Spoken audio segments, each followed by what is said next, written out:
What's good, YouTube? It's your boy Jeremy comes to you guys with another video, man. Hey, if you guys are new to the channel, you already know what to do, man. Drop a like, comment, subscribe, and hit that notification bell so you guys never miss another upload or stream. We're gonna be getting straight into today's video. Today, guys, we got a video about 8 gameplay changes coming to WWE 2K23 that you need to know about. These are confirmed, and we just gonna get, we're gonna get straight into them. If they're pretty self-explanatory, I won't dig deeper into it. First things first, we're gonna get into advanced entrance creations. So, before they had it to where certain entrance creations were taken out, but they're coming back, and it's pretty self-explanatory, guys. Like, you're just gonna be able to use different entrances. It's not gonna be locked off like it was in 2K22. On 2K23, it's going to be confirmed that advanced entrances are back. It's going to have a full list of preset entrances that will be made available at a later date. So it looks like they'll be adding more as time goes on. It won't just be a set thing. So it's not something that's too crazy. But for those that are in the creation suite and want to be able to utilize all of that, that'll be cool for them to do, for content reasons and things like that. There's going to be a new optimal pinning system. Now, this could vary, guys, because over the years with WWE, we've seen different pinning systems, like the one where you have to target, or click the button directly on target. And then we've had the mash and button one, like in 2K22, where you just press in square or whatever until you can get out of the account. Yeah, so it's going to be pretty interesting to see how they do this one.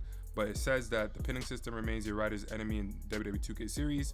Updated in 2K22, the new system saw a return to the button mashing minigame in order to escape a pin. Previously, it was a game of strategy that saw players aim to stop a blue bar in the correct area of a circle to kick out. So there's going to be an optimal pinning mechanic that they added. It's going to be interesting to see exactly how that looks.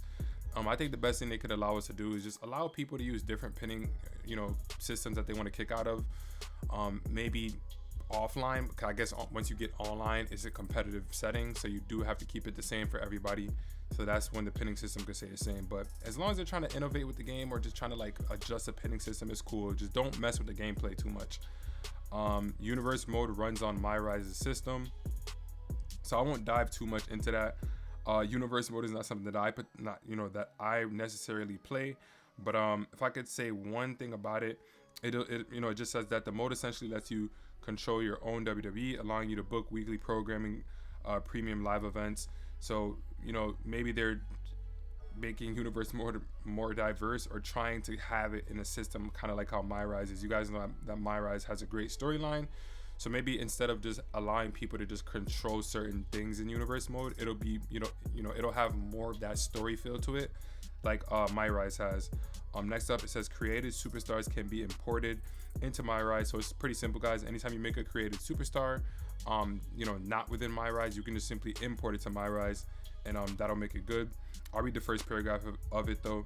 It says 2K has seen mixed results with introducing a career mode, first implemented in WWE 2K15. Between lackluster storytelling and ludicrously terrible voice acting, the mode often came under scrutiny from players. So it'll probably just dive into a whole bunch of things, but that remains what it is, guys. If you want to read deeper into some of these gameplay changes, I will leave the link down below in the description so you guys can read it thoroughly. It's not too many paragraphs, maybe 2 or 3, so you guys can read it. But I don't want to just sit there reading the entire thing, making the video boring. I want to get to the main points for you guys. More variety in MyGM. Now, MyGM is one of the more popular modes in the game. I haven't played it, but I've seen complaints about it, and they say sometimes they don't change it enough. So hey, they're saying more variety. Who knows what they're gonna do with it? But yeah, WWE 2K23 looks to redeem some of those wrongs with some desired mode changes making their way into the game. This includes expanded match cards, more match stipulations, and the ability to play multiple seasons, amongst other show options. So that's just a few of the things that they have in there. So hey, who knows? They do say something that's definitely, I think it's, it probably will be a bummer. They say that unfortunately, MyGM remains a local mode in WWE 2K23, unplayable with friends online. Now, they have a MyGM mode in NBA 2K, and I don't ever recall them doing online mode for that either. It's just not a moneymaker, guys. You got to understand, 2K is only going to make things that are moneymakers for them online. You know what I mean? Because at that point, you're in a competitive setting. You're going to get competitive. You're going to want to spend money to be better than the next guy online. So that's just the way how it works. And we'll get into that eventually. Next up, we got My Faction can be played online. So this one, guys, I will be diving into this one of info because y'all know I'm a My Faction channel, guys. You know, the majority of my gameplay comes from My Faction. Not to say that I won't dive into other modes in Wwe 2K23. We may just do that. Stay tuned. But y'all know I am a My Faction advocate. So let's get straight into it. First off, it says, though My GM was more anticipated, My Faction was also added to the franchise in Wwe 2K22, allowing players to create a faction that rivals the legendary NWO. This involved collecting superstar cards, managing and upgrading them along the way with weekly events. It was in essence the My Team mode from 2K's NBA series. So I've been telling you guys this from the very beginning, guys. I told you guys this before, I'm gonna say it again. My Faction is the same thing as My Team. So when they have all these great features in My Team, there's no reason that they cannot add it to My Faction. So I hope you guys are understanding that. I know that most of you should have understood that by now, but I want to make sure everybody understands it. So they go on by saying the mode will be back in Wwe 2K23 with one major change: online multiplayer. Players can now prove their worth against not only the iconic faction originally held by Hulk Hogan, Kevin Nash, and Scott Hall, but also that of rival players' factions. The basis remains the same: collect the superior cards for ultimate faction dominance.